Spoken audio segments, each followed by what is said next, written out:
Hello दोस्तों, मैं चेतन चावड़ा एक बार फिर से आपके सामने एक बहुत ही इंटरेस्टिंग टॉपिक के साथ।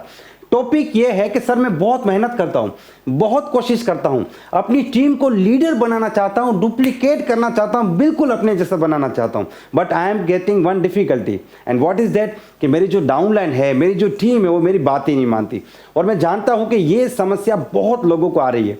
तो आज इस वीडियो के माध्यम से मैं आपको इसका रीज़न बताऊंगा और साथ में I am going to give you 6 rules. अगर आपने 6 रूल जान लिए तो ऐसा हो ही नहीं सकता कि आपकी डाउनलाइन आपकी बात ना माने। लेकिन सबसे पहले अगर अभी तक आपने इस चैनल को सब्सक्राइब नहीं किया तो इस चैनल को सब्सक्राइब कर लीजिए और अधूरा काम मत कीजिए, साथ में बेल आइकन भी दबाइए जिससे कि अगले वीडियो का नोटिफिकेशन आपको सबसे पहले मिले।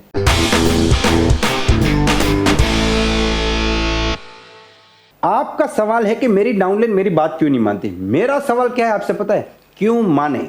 जी हाँ दोस्तों, जब मैं नागालैंड में था मैंने एक लीडर को ये सवाल पूछा था कि सर आपकी डाउनलाइन आपकी बात क्यों माने। उसने जवाब दिया कि सर वो इसीलिए माने क्योंकि मैं उसकी अपलाइन हूं and this is not going to work in network marketing business because we are not boss. हम यहाँ पे बॉस नहीं है, आपका डाउनलाइन आपका एम्प्लॉय नहीं है।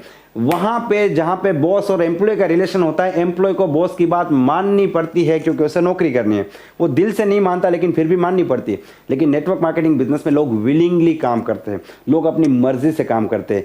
इसीलिए जब आप वो व्यक्ति बन जाएंगे कि जिसकी बात वो अपनी मर्जी से अपने मन से फॉलो करना चाहे अपने पर्पस को पूरा करने के लिए, तभी कोई व्यक्ति आपकी बात मानेगा। सबसे पहले आप एक एग्जांपल को समझने की कोशिश कीजिए। मटके में से पानी बाहर आता है, जब हम नल खोलते हैं तो मटके में से पानी बाहर आता है। उसके पीछे 2 कंडीशन अप्लाई होती है। सबसे पहली कंडीशन है कि मटके में पानी होना चाहिए। अगर मटके में पानी नहीं है तो नल खोलने में पानी बाहर आएगा नहीं। दूसरी कंडीशन है कि मटके में पानी का जो लेवल है वो नल के लेवल से ऊपर होना चाहिए। मान लीजिए नल का लेवल यहाँ पे और मटके में पानी यहाँ तक भरा हुआ है, तो ये गैप क्रिएट होता है। बिकॉज ऑफ दिस गैप जब आप नल खोलते हैं तो पानी बाहर आता है। ये बहुत बड़ा सीक्रेट है, आपको इसे समझने की जरूरत है।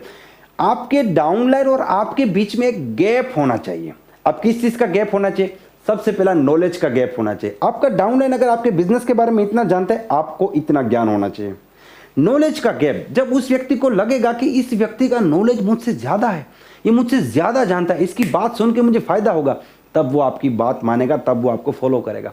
कुछ लोग बोलते सर शुरू में फॉलो करते बाद में नहीं करते, क्योंकि शुरू में गैप था। वो बिजनेस में आया था, उसको कुछ नहीं पता था, आपको इतना पता था। धीरे धीरे उसने आपसे सब कुछ सीखा, लेकिन आपने ग्रोथ नहीं किया, आप वहीं पे अटक गए, गैप खत्म हो गया और यहाँ पे उसने आपकी बात मानना बंद कर दिया। तो there must be gap of knowledge. Knowledge का गैप, एटीट्यूड का गैप, एक्साइटमेंट का गैप, मोटिवेशन का गैप, डेडिकेशन का गैप, हर चीज में गैप होना चाहिए। हर चीज में आपको अपनी टीम से आगे रहना पड़ेगा और इसका एकमात्र उपाय है कि आप अपने नॉलेज को बढ़ाते जाइए, आप अपने एक्साइटमेंट को बढ़ाते जाइए, मोटिवेशन को बढ़ाते जाइए, क्योंकि आप किसी का डाउन नहीं कर सकते, आपको अपना बढ़ाना है। तो ये नियम, सबसे पहला नियम है कि गैप होना बहुत बहुत बहुत ज्यादा जरूरी है।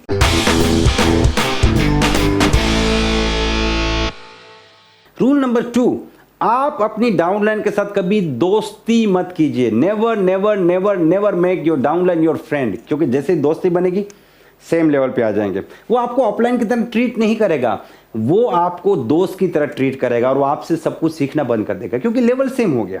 जहां पे गैप खत्म हो गया, लेवल सेम हो गया, वहां पे मटके में से पानी बाहर नहीं आएगा।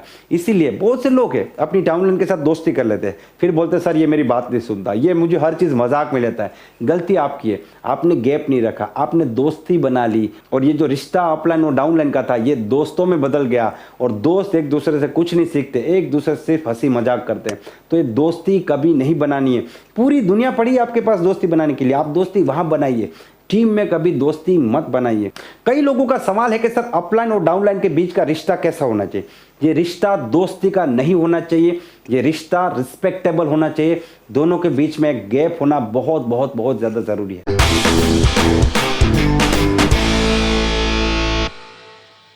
देखिए ये जो नियम बताने वाला हूं ना, ये बहुत बड़ी डिस्कवरी है।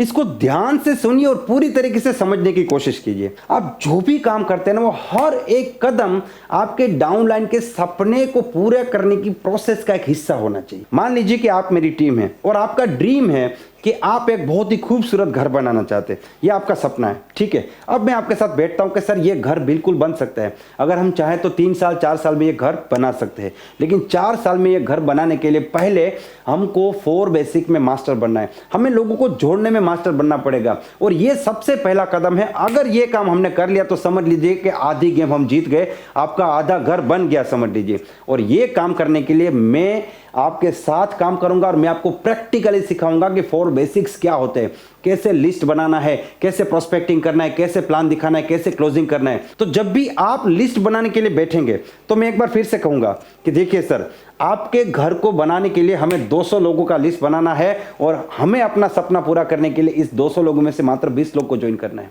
बात को समझ रहे? 10 लोगों को ज्वाइन कराने के लिए काम करना है, 20 लोगों को ज्वाइन कराने के लिए काम करना है, ऐसी बात नहीं करनी है। पेमेंट बनाने के लिए काम करना है, ऐसी बात नहीं करनी। सर आपका घर बनाने के लिए हमें एक डायरी लेने की जरूरत है। सर ये घर का सपना पूरा करने के लिए हमें एक लिस्ट बनाना है। सर ये प्रोस्पेक्टिंग अगर हम सीख गए ना तो हमारा घर का सपना पूरा हो जाएगा। सर अगर आप बेस्ट प्लानर बन गए ना तो आपका घर बनने से दुनिया की कोई ताकत रोक नहीं सकती। This is the biggest secret, इसको समझने की कोशिश कीजिए। मान लीजिए मैंने आपको कहा कि आप 10 रुपए का नोट फाड़ दीजिए, विदाउट एनी रीजन आप नहीं फाड़ेंगे, लेकिन मैंने आपको कहा कि आप जितने रुपए का नोट फाड़ेंगे उससे डबल रुपया मैं आपको दूंगा, तो अभी आप 2000 का भी नोट फाड़ने को तैयार हो जाएंगे, क्योंकि आपको पता है 4000 मिलने वाले। जब अगले बंदे को क्या मिलने वाला है ये क्लियर होगा तो वो कुछ भी मेहनत करने को तैयार है, वो आपकी हर बात को मानेगा, आपके साथ काम करेगा। और ये पूरी तरीके से आपको समझना पड़ेगा कि कोई भी व्यक्ति अपने फायदे के लिए काम करते हैं, आपके फायदे के लिए काम नहीं करेगा, ये आपको समझना पड़ेगा। और जब तक ये नहीं समझेंगे तब तक आप मेहनत करते रहेंगे, लोग अपनी दिशा में भागते रहेंगे, लोग 10,000 की नौकरी में पागल होते रहेंगे, आप उसको कामयाब बनाने के लिए पागल होते रहेंगे, वो भी पागल आप भी पागल, लेकिन दोनों ही अलग डायरेक्शन में पागल। ये दोनों एक साथ मिलकर पागलपन के साथ आगे बढ़ेंगे तभी यहाँ पे इतिहास बनेगा। तो ये पर्पस क्लियर करना, ये ड्रीम्स को इग्नाइट करना बहुत ज्यादा जरूरी है। एक बार जिस बंदे के ड्रीम्स इग्नाइट हो गए ना, वो आपको भी बैठने नहीं देगा, वो आपको भगाएगा और आपकी हर बात मानेगा, क्योंकि उसके दिमाग में बिलीफ क्रिएट होगा कि पूरी दुनिया में ये एकमात्र ऐसा व्यक्ति है जो मुझे मेरा सपना पूरा करने में मदद करता है, और जितना मैं अपने सपने के बारे में नहीं सोचता हूं उससे 4 गुना ज्यादा ये सोचता है। जब भी मिलेंगे आप उसको उसके ड्रीम के बारे में बात करेंगे, फिर देखिए हर बंदा आपकी बात मानेगा।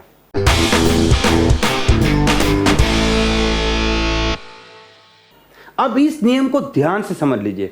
लोग ये याद नहीं रखते कि आपने उनके लिए कितना किया, लेकिन लोग हमेशा ये याद रखते हैं कि आप उनकी कितनी केयर करते हैं। तो एज ए लीडर आपको एक चीज समझनी है कि you must be a caring person. आपको अपनी टीम की केयर करनी है। आप उनके बारे में भला सोचते हैं, बिजनेस की बात करते हैं, उनके लिए बहुत से प्लान दिखाते हैं, उनको फोन करते हैं, उनको टाई पहनना सिखाते हैं, उनको डायरी मेंटेन करना सिखाते हैं, उनको सपने देखना सिखाते हैं, उनको मोटिवेट करते हैं, सब कुछ करते हैं। लेकिन अगर आप उनकी केयर नहीं करेंगे तो वो लोग हमेशा यही बात सोचेंगे कि आप जो भी कुछ करते हैं वो आप अपने मकसद के लिए करते हैं, अपने पर्पस के लिए करते हैं। You must be caring. जब भी आप टीम को फोन करें तो डायरेक्टली मत बोलिए कितने प्लान हुए, कितने फॉलोअप हुए, कितना पे आउट आया, कितने प्रोडक्ट सेल हुए। नहीं, आप उनको बात कीजिए कि कैसे है, कहाँ पे है, आपने खाना खाया कि नहीं। You must be caring. अगर आप अपनी टीम की केयर करेंगे तो कोई भी व्यक्ति जिंदगी में आपका मान, आपका सम्मान कभी कम नहीं होने देगा और हमेशा आपकी बात मानेगा। तो इस चीज को हमेशा याद रखिए। आप 1000 प्लान दिखाएंगे वो बंदा भूल जाएगा, लेकिन अगर आपने उनकी केयर की है तो वो जिंदगी में कभी नहीं भूलेगा। इसलिए आपको केयर करना बहुत बहुत बहुत ज्यादा जरूरी है।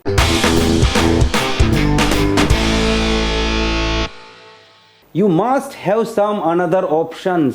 अगर आपके पास 2-4 बंदे ही है जिनके साथ आप काम करते हैं, मान लीजिए मल्टी लेग सिस्टम में काम करते हैं और एक ही लेग में आप बिजनेस करते हैं, तो उसको भी पता है कि इसका दूसरा लेग नहीं चल रहा है, इसके तीसरे लेग में कोई नहीं है, चौथा लेग कोई नहीं है। जब इसके पास कोई नहीं है तो ये तो मुझे मदद करेगा ही, कहाँ जाएगा, घूम फिर के मेरे ही पास आएगा। तो वहां पे जो आदमी है वो ये समझना शुरू कर देता है कि आपको उसकी जरूरत है, इसलिए वो जो आदमी है वो आपको इंपॉर्टेंस नहीं देता। आपकी वैल्यू यहाँ पे खत्म होना शुरू हो जाती है, और जब आपकी वैल्यू खत्म हो जाती है तो वो बंदा आपकी बात नहीं मानता है। लेकिन अगर आपके पास ऑप्शन है, मान लीजिए आपके पास एक टीम है, दूसरा टीम है, तीसरा टीम, चौथा टीम, पांचवा टीम, हर टीम में आपके पास 4 से 5 लीडर है। तो यहाँ पे आपका जो लीडर है उसको एक बात भली भांति पता होगी कि अगर मैं इस व्यक्ति के साथ काम करूं या ना करूं, इससे सिर्फ मुझे फर्क पड़ेगा, इसको कोई फर्क नहीं पड़ेगा, क्योंकि इसके पास लॉट्स ऑफ ऑप्शंस है। इसके पास तो 25 लीडर दूसरे हैं, मतलब इसके साथ काम करना ये मेरे फायदे की बात है, ये मेरे लिए बहुत जरूरी है। मैं काम करूं या ना करूं इसको कोई फर्क नहीं पड़ेगा, because he has lots of options. इसीलिए मैं हमेशा कहता हूं ऑप्शन क्रिएट करना बहुत ज्यादा जरूरी है। 25 ऑप्शन हो गए आपके पास, तो 25 के 25 लोग यही सोचेंगे कि मेरे अलावा दूसरे 24 है इसके पास। तो यहां पे आपकी वैल्यू कभी खत्म नहीं होगी और आपकी डाउनलाइन हमेशा आपकी बात मानेगी।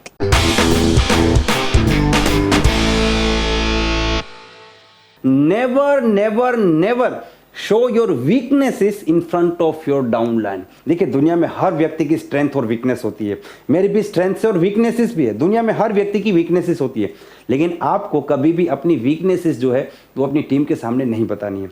आपके घर में क्या चल रहा है वो कभी अपनी टीम के सामने पता नहीं चलना चाहिए। आपका पेमेंट कितना, आपका पे आउट इस महीने कम आया, ज्यादा है, कभी भी अपनी टीम के साथ शेयर मत करो, क्योंकि बिजनेस अप एंड डाउन होता रहेगा। कभी बिजनेस डाउन है, आपका पे आउट डाउन हो गया, तो आपकी टीम आपको जज करना शुरू कर देगी। मतलब वो आपको पूरी तरीके से माप ले, ऐसा नहीं होना चाहिए। आपके बारे में जानने के लिए बहुत कुछ बाकी होना चाहिए, हर चीज मत बता दीजिए। जैसे आपका पे आउट कितना है, आपके कितने लेग में बिजनेस चल रहा है, वहां पे कितने लोग काम कर रहे हैं, आपकी घर की क्या समस्या है, आपके ऊपर कितना कर्ज है, सब कुछ मत बता दीजिए। खास करके कमजोरी, मान लीजिए कि आपकी कोई वीकनेस है, कोई कमजोरी है, किसी को गुस्सा बहुत जल्दी आ जाता है, किसी के ऊपर बहुत ज्यादा कर्जा होता है, तो इस प्रकार की कोई भी कमजोरी है वो आप उनके सामने शो मत कीजिए। क्योंकि दुनिया में कोई भी व्यक्ति जब आपकी कमजोरी जान जाता है तो वो आपको कमजोर व्यक्ति मानने लगता है, फिर वो आपको रिस्पेक्ट देना बिल्कुल बंद कर देगा और वो आपकी बात मानना भी बंद कर देगा। तो मुझे पूरी उम्मीद है दोस्तों ये 6 नियम आपको पसंद आए होंगे और ये 6 के 6 नियम को अपनी टीम में अप्लाई कीजिए और मजदूर मत बनिए, मेहनती इंसान बनिए। क्योंकि काम करने के बाद भी परिणाम नहीं मिलेगा तो ये मजदूरी है, और काम करने के बाद परिणाम मिलेगा तो ये हमारी मेहनत है। इस वीडियो के कमेंट सेक्शन में आप जरूर बताइए कि 6 में से कौन सा रूल आपको सबसे ज्यादा महत्वपूर्ण लगा। और दोस्तों, आप यहां पे अपनी क्वेरीज भी पूछ सकते हैं, अपने सवाल भी पूछ सकते हैं, जिससे मैं उस टॉपिक के ऊपर अगला वीडियो बनाऊंगा। अगर ये वीडियो आपको पसंद आया है तो इसे लाइक कर दीजिए, चैनल को सब्सक्राइब कर दीजिए और ये वीडियो उन लोगों तक जरूर भेजिए जिनको इनकी जरूरत है। Wish you all the best and be the best.